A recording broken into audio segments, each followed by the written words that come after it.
আজ তোমাদের সাথে ১ বছর আগেকারের ব্লগটা শেয়ার করব। আরে না, না মজা করছি। এটা ১ বছর নয়। দীর্ঘ ৪ দিন আগের ব্লগ হবে।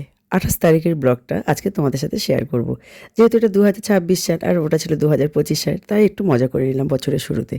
যাই হোক বন্ধুরা, তোমরা সবাই কেমন আছো? আশা করছি ভালোই আছো। আমিও ভালো আছি। চলো আজকের ব্লগটা স্টার্ট করা যাক। তোমরা তো আগের একটা শর্ট ভিডিওর মাধ্যমে দেখেই নিয়েছো। আমরা বেশ সকালবেলায় স্নান ধান সেরে বেরিয়ে পড়েছিলাম, এই কথাটা আমি বলেছিলাম। তো কোথায় গেছিলাম সেটা তো তোমাদের সাথে শেয়ার করা হয়নি। চলো আজকে তোমাদের সাথে সেটাই গল্পটা শেয়ার করে ফেলবো। তো দেখো, সকালবেলায় তো বেরিয়ে পড়েছিলাম, আর বেরোনোর পথে একটু খিদে পেয়ে গেছিলো। আর তোমাদের দাদাভাই গাড়ি থেকে নেমে মিষ্টি নেবে বলে বেরিয়েছিল। তা বললাম আমাদের জন্য কিছু খাবার দাবার নিয়ে আসো। ও মা কী নিয়ে আসলো? মিষ্টি নিয়ে আসলো, পিঠে পাটা। তা যাই হোক, গাড়ির মধ্যে বসে সেটাই খেলাম। আর কি করা যাবে, যা এনেছে সেটা খেয়ে পেট ভরি। তা দেখতে পাচ্ছ গ্রামের রাস্তাটা কত সুন্দর লাগছে। হ্যাঁ, আমরা সবাই মিলে কোথায় গেছিলাম বলো তো? সুন্দরবনের ভিতরে। আর দেখো এই রাস্তা দিয়ে যাচ্ছি গাড়ি নিয়ে। আমাদের সামনে যে গাড়িটা যাচ্ছে দেখো, ওই গাড়িতে কিন্তু আমার বাবা, মা, কাকা, কাকিমা, পিসি সবাই আছে। আর এদিকে আমার ভাইকে আমাদের গাড়িতে নিয়ে নিয়েছিলাম। হ্যাঁ হ্যাঁ, আজকে কার জন্য যাচ্ছি বলো তো? এই ভাইয়ের জন্যই কিন্তু আমরা যাচ্ছি। কি করতে তোমরা নিশ্চয়ই বুঝতে পারছো। হ্যাঁ, এই ভাইয়ের আজকের ফাইনাল দেখাশোনা ছিল, সেই কারণে গেছিলাম। আমার সেই ছোট্ট ভাইটার আজকে পুরো ফাইনাল কথাবার্তা আমরা বলে আসলাম বিয়ে দেওয়ার। জানো তো, ভাইটাকে এবারে বিয়ে দিতে হবে, তাই ভাবলাম। তবে হ্যাঁ, ওদের কিন্তু লাভ ম্যারেজই। জাস্ট বাড়ি থেকে দুটো মত এক না হলে কি হয় বলো? সেই কারণে দুটো ফ্যামিলি একসাথে হয়ে কথাবার্তা বলে ওদের ফাইনাল দিনটা আমরা সেটিং করে আসলাম। কি যে ভালো লাগছিল কি বলবো তোমাদের। মানে অনেক দিনের আশা বলতে পারো এটা, যে ভাইয়ের বিয়েতে যাব আমরা। আর এই ভাইটাকে নিয়েই আমাদের হচ্ছে যত আবদার। মানে কবে ভাই বিয়ে করবি, সবসময় ওর পিছনে লেগেই থাকতাম। আর ও বলতো আমি ছোট, আমি কেন বিয়ে করব। মানে মজা করতো আর কি। যাই হোক, ভাইয়ের বিয়ের এখন বয়স হয়ে গেছে। এখন ভাই নিজেই বলে দিয়েছে যে যা তোরা গিয়ে এবারে কথা বলে। তো আমরা বাড়ির সবাই মিলে কিন্তু বেরিয়ে পড়েছিলাম। হ্যাঁ, এই জায়গাটা কোথায় ছিল জানো? সুন্দরবনের মধ্যেই মসজিদ বাটি বলে একটা জায়গা আছে, সেইখানে। তবে এর আগে আমি এই জায়গাটায় যাইনি, নাম শুনেছিলাম, যা যাওয়া হয়নি। বাট এবারে যাওয়া হলো আমার ভাইয়ের দৌলাতে। কিন্তু জায়গাটা কিন্তু দারুণ। গ্রামের রাস্তা ধরে যখন যাচ্ছিলাম না, সেই ছোটোবেলার কথাগুলো মনে পড়ছে। মায়ের সাথে যেতাম মামার বাড়িতে। তখন তো এত উন্নত ছিল না, রাস্তাঘাট ভাঙা চোরা ছিল। আর তখন জলপথে যেতে হতো, তারপরে আবার বোট করে পার হয়ে আবার গাড়ি ঘোড়া করে যেতে হতো। যাই হোক, গল্প করতে করতে কিন্তু আমরা চলে এসেছি ফাইনালি ভাইয়ের শ্বশুর বাড়িতে। যাই হোক, হবু শ্বশুর বাড়িতে। আর দেখো কি সুন্দর বাড়িটা, একদম সাজিয়ে গুছিয়ে, একদম ঝকঝকে সব সময় যেন। কাকিমা একদম গুছিয়ে কাছিয়ে পরিপাটি করে রেখে দেয়। কাকিমা কাকে বললাম বলো তো? আমার ভাইয়ের শাশুড়ি মাকে বললাম। আর দেখো ঢুকতেই ঠাকুর মন্দিরটা কি সুন্দর করে কাকিমা সাজিয়ে গুছিয়ে রেখেছে। আর ঢোকার সাথে সাথে সবাইকে গাছ থেকে পেড়ে একটা করে ডাব হাতে দিয়ে দিল। আর ডাবগুলো ছিল এতটাই বড়, জল খেয়ে আমরা শেষ করতে পারছিলাম না। আর এই ঠান্ডার সময় ঠান্ডা জল খেতে ভালো লাগে বলো? গাছের ডাবগুলোও ছিল যেরকম বড়, আর জলটাও সেই রকম ছিল। তাও খেয়েছি, ডাবের জল বলে কথা। ভালো হোক মন্দ হোক, শরীরের জন্য তো খুবই ভালো। আর এই দিকে দেখো আমরা বাগানে বেরিয়ে পড়লাম। কাকিমার বাড়ি মানে আমরা ঘুরেও শেষ করতে পারিনি। বহুত জায়গা, বহুত জায়গা আমরা পুরো বাড়িটা কভার করতে পারি। কিসের বাগান নেই তোমাদের বলবো, সব কিছুরই এখানে বাগান আছে, শুধু আমরাই ঘুরে দেখতে পারিনি। আর তার মধ্যে কাকিমা এসে বলল এখন বাগান ঘুরতে হবে না, চলো খেয়ে নেবে, চলো খাবার দাবার নালে সব ঠান্ডা হয়ে যাবে। কারণ আমাদের যেতে অনেকটাই লেট হয়ে গেছিলো, 1:30 বেজেই গেছে। আর কাকিমার সব কিছু কমপ্লিট হয়ে গেছে, রান্না বান্না। বললো গরম গরম খেয়ে নাও, তারপরে তোমরা ঘুরতে বেরোবে। তো কি করবো আর, সবাই খাবার টেবিলে চলে আসলাম। ও তার ফাঁকে মেয়েকে তো এখানে এসে স্নান করিয়ে দিয়েছিলাম। কাকিমা গরম জল করে রেখেছিল, মেয়েকে স্নান করিয়ে দিয়েছি। আর এই দেখো, সব থেকে বেশি ভালো লেগেছে যখন কলা পাতায় খেতে দিচ্ছে সবাইকে। ওহ, আমার তো বরাবরই ছোটোবেলা থেকেই মানে কলা পাতায় খেতে আমার খুবই ভালো লাগে। মামার বাড়ি গেলে না, আগে কলা পাতা দিদাকে বলতাম দিদা কলা পাতায় খাবো কিন্তু। তো এখানে এসেও সেই আবদারটা পূরণ হয়ে গেছে আমার। তবে আবদার করতে হয়নি, কাকিমা মনের ভাব প্রকাশ পেয়েছিল। তা যাই হোক, খাওয়া দাওয়া সব কমপ্লিট করলাম। অনেক কিছু ছিল মেনুতে, তোমাদের মেনুগুলো আর শেয়ার করতে পারলাম না, কারণ মেয়েকে কোলে নিয়ে খাচ্ছিলাম। আর এইদিকে দেখো, মেয়ে একটা দইয়ের বাটি দেখেছে, এখন ওকে দই খাওয়াতে হবে। আমি তো দই দেবো না, কারণ সব ভাই বোনের ঠান্ডা লেগেছে। তারপরে আমি দেখতে পেলাম কত তালের আটি পুকুর পাড়ে পড়ে আছে জানো তো।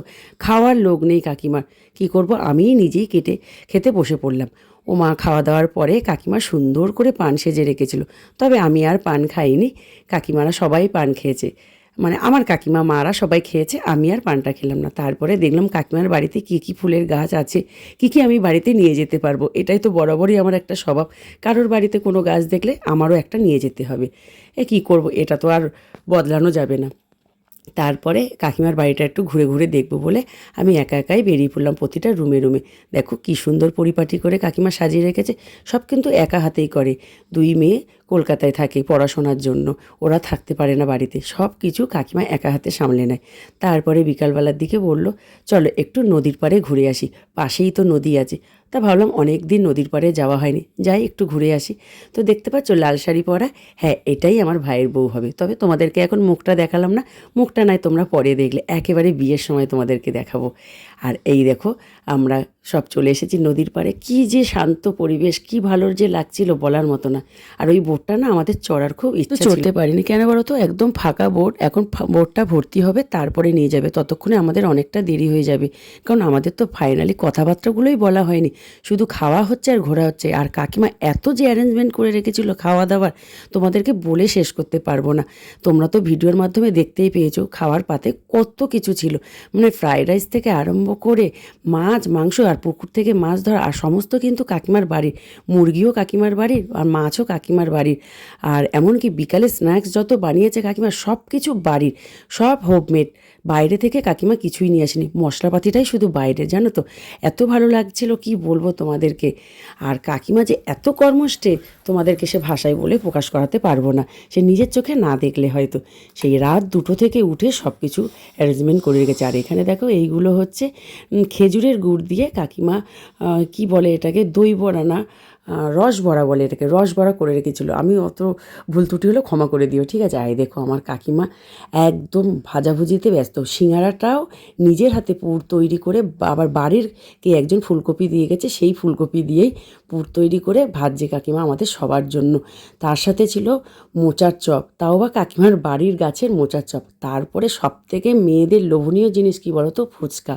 সেই ফুচকাটা পর্যন্ত কাকিমা সব কিছু রেডি করে রেখে দিয়েছে, টেবিলে সাজিয়ে রেখেছে। আমরা মনে হয় যেন সত্যি আমরা এখনই বিয়েবাড়িতে চলে এসেছি, মানে নিজের চোখে না দেখলে কেউ বিশ্বাস করবে না। আর কি সুন্দর বসার অ্যারেঞ্জমেন্ট করে রেখেছিল, তোমরা তো আগেই দেখে নিয়েছো। আর এইদিকে দেখো একটা করে সিঙ্গারা আর একটা করে তোমার ভেজিটেবিল চপ, না সরি মোচার চপ। আর তার সাথে সসটাও কিন্তু কাকিমার ঘরে বানানো। কি বলবো, কাকিমা বাইরের জিনিস খায় না, যেহেতু কাকিমা নিরামিষই, বাইরের কোনো কিছুই খায় না, সব কিছু হোমমেড তৈরি করে তবেই খায়। আর এই দেখো ফুচকাটা জাস্ট ভেজেছে, এদিকে আলু জল ঠল সব কাকিমা নিজের হাতে সব একা হাতে রেডি করেছে। আর এদিকে সবাই আমরা বসে পড়েছি কেন বলো তো, এই কথাবার্তা বলার জন্য। যাই হোক কথাবার্তা আমাদের সব সেটিং হয়ে গেছে, তোমাদেরকে এখন আর ডেটটা জানালাম না, পরে জানাবো আস্তে আস্তে। আর এইদিকে আমার ভাইও কিছুটা হেল্প করে দিচ্ছে কাকিমা। অনেকে ভাবতেই পারো পুরো ভিডিওটাতে শুধু কাকিমার নামই কেন করছি, কারণ কাকিমাই পুরো সংসারটা সামলায়, তো কাকু শুধু ইনকাম করে, কাকিমার মুখেই শোনা আর কি। আর কাকু হেল্প করে দিচ্ছে অবশ্য, কাকু হেল্প না করলে কাকিমা কিছুই করতে পারতো না, সেই কারণে কাকিমা, আর কাকিমাকে আমি একটু কাছ থেকে বেশিটাই চিনি, সেই কারণেই কাকিমার কথাটাই বললাম বারবার। তা যাই হোক আমরা সবাই এখানে তৃপ্তিভাবে ফুচকাও খেলাম। আর এত খাওয়া দাওয়ার পরে খাওয়া যায় নাকি, তারপরে খাওয়া দাওয়া সেরে গল্প গুজব করে আমরা যে যার মতন সবাই বেরিয়ে পড়লাম। এই দেখো চলে এসেছি বাড়ির সামনে, এখন গাড়িতে উঠবো আর বাড়ি আসবো। আর কি ঠান্ডা গো, কি ঠান্ডা কি বলবো, মানে আমাদের হাড় সব কেঁপে গেছে বলতে পারো। মানে আমি তো যা ঠান্ডায় কুঁকড়ে গেছি এক প্রকার, বাপরে বাপ এত ঠান্ডা। আর ভাইজি আমার চাদরটাই নিতে ভুলে গেছিলো, আর কি করা যাবে, বাদ দাও। তা আমরা চলে আসলাম। তারপরে রাত্রেবেলায় দেখো বাড়ি ফেরার পথে এত কুয়াশা, এত কুয়াশা, রাস্তায় দেখা যাচ্ছিল না। আর আমরা বাড়ি ফিরতে ফিরতে না 1টা বেজে গেছে, কারণ আমার বাপের বাড়িতে গিয়ে আবার ওখান থেকে আলু সিদ্ধ ডাল সিদ্ধ ভাত খেয়ে তারপরে আমরা কিন্তু বাড়ির উদ্দেশ্যে রওনা দিয়েছিলাম। কথাই বলতে পারো আমরা একটা পিকনিক সেরে আসলাম, পুরো ফ্যামিলি পিকনিক। এখানে হ্যাঁ বাইরের কাউকে নেওয়া হয়নি, কারণ এখনও অনেক সময় বাকি আছে, সবাইকে তো সবসময় নিয়ে যাওয়া যায় না। এখানে শুধু আর বাইরের লোক কাউকে নেওয়া হয়নি, শুধুমাত্র ফ্যামিলির কজন মেম্বার গিয়েই কথাবার্তা বলা হয়েছিল। তো যাই হোক বন্ধুরা, পুরো ব্লগটা তোমাদের কাছে কেমন লাগলো তোমরা কমেন্ট করে জানিও অবশ্যই। যদি পুরো ভিডিওটা ভালো লেগে থাকে তাহলে অবশ্যই লাইক কমেন্ট ও ফলো করতে ভুলো না কিন্তু বন্ধুরা। চলো টাটা।